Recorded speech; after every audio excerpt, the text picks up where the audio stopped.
Hello guys, welcome to my YouTube channel Care Talks. Please subscribe guys.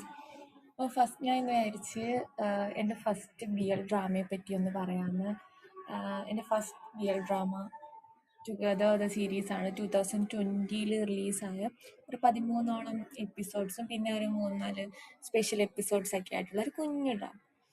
ശരിക്കും ഞാൻ ആ drama കാണാൻ തന്നെ തുടങ്ങിയത് എൻ്റെ ഒരു ഫ്രണ്ട് വഴിയാണ്. അവളിങ്ങനെ ഡ്രാമ കണ്ടിട്ട് പറയും നീ ഇത് കാണ് അങ്ങനെയൊക്കെ പറഞ്ഞിട്ട് ഞാൻ ഒരു ഫീമെയിൽ ലീഡിലുള്ള ഒരു ഡ്രാമ കണ്ടു. അത് കണ്ട് കുറേ നാളൊക്കെ കഴിഞ്ഞ് ഞാൻ കോളേജിൻ്റെ ആ ഒരു സ്ട്രെസ്സൊക്കെ ആണല്ലോ, അപ്പം ആ ഒരു ഇതിലേക്ക് ഇരുന്ന സമയത്താണ് ടുഗദർ കാണുന്നത്.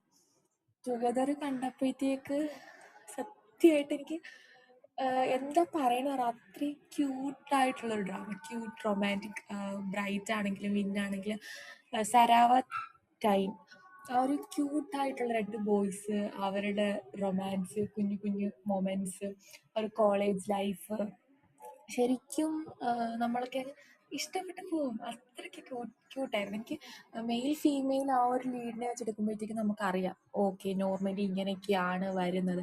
പക്ഷെ ഒരു ബോയി റിലേഷൻഷിപ്പ് കണ്ടപ്പോഴത്തേക്ക് അവരുടെ വേ ഓഫ് കെയറിങ്ങും ആ ഒരു കുഞ്ഞു കുഞ്ഞു ടച്ച് മൊമെൻറ്റ്സും അവരുടെ ആ ഒരു വേ ഓഫ് ലവ് എക്സ്പ്രസ് ചെയ്യുന്നത് എല്ലാം ഭയങ്കര ഡിഫറെൻ്റ് ആയിട്ട് എനിക്ക് തോന്നി. ഭയങ്കര കാം ആൻഡ് ക്വയറ്റ് ആയിട്ട് നമുക്കത് കാണുമ്പോൾ തന്നെ നമ്മൾ ലവ് അടിക്കും.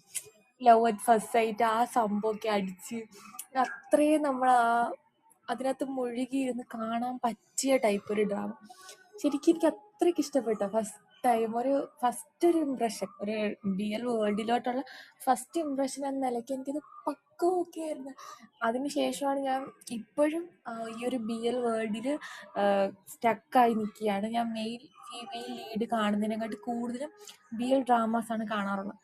എനിക്ക് തോന്നുന്നു അതിനകത്ത് ഞാൻ സ്റ്റക്കായിട്ട് നിൽക്കാനുള്ള മെയിൻ റീസൺ തന്നെ ഈ ബ്രൈറ്റിൻ്റെയും വിന്നിൻ്റെയും ആ ഒരു കോമ്പിനേഷനും അവരുടെ ആ ഒരു ഫ്രണ്ട്ഷിപ്പും റിലേഷൻഷിപ്പ് ആ ഒരു മെയിൻ്റനൻസും ഒക്കെ ഭയങ്കര നല്ല രീതിയിൽ അവർ കൊണ്ടുപോകുന്നുണ്ട്. ഇയേഴ്സ് ആഫ്റ്റർ ഇയേഴ്സ് അവർ ഇപ്പം എങ്ങനെയാണ് അതൊക്കെ നമുക്ക് നോർമലി അറിയാവുന്ന സാധനങ്ങളാണ്, അതിനെപ്പറ്റി പറയേണ്ട കാര്യമില്ല. പക്ഷെ എന്തോ എൻ്റെ ഫസ്റ്റ് ഡ്രാമ എന്നുള്ള നിലയ്ക്ക് ഇതിപ്പോഴും മൈൻഡിൽ അത്രയും ടച്ച് വുഡായിട്ട് നിൽക്കുന്ന ഒരു ഡ്രാമയാണ്. Thank you for watching guys. Comment your first B L drama.